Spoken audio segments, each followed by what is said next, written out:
Yes, I believe it does very much so. And if we look at Elijah, for example, I mean, going to hear the still small voice of the Lord, there was the thunder, the storm, the earthquake, and the fire. There's all of this, in a sense, activity and energy. And Elijah was perceiving that the Lord was not speaking through these things, but actually speaking through the still small silence. Another way to translate that is the thin silence of the Lord. Now, this is where actually Elijah hears God speaking to him, or knows that God is speaking to him.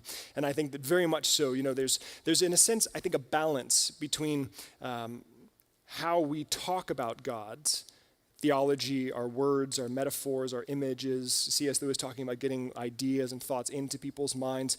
There's a necessary corollary and a balance to that, I think, which is silence, which is cessation of human attempts to articulate and to grasp on to God.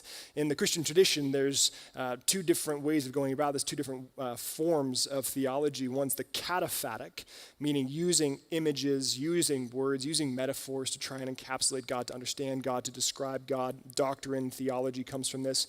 Another approach is apophatic. And that means against images or against words, against metaphors. It's a place of silence, of listening, and of waiting.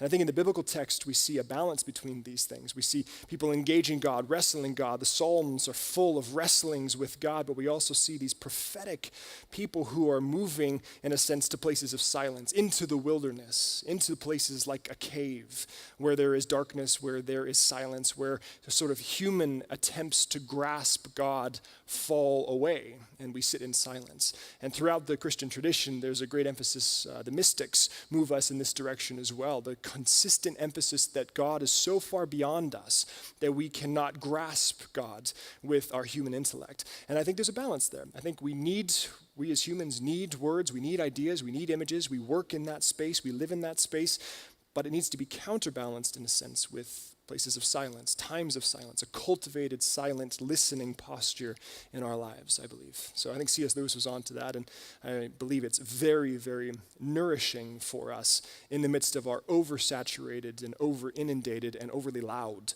culture.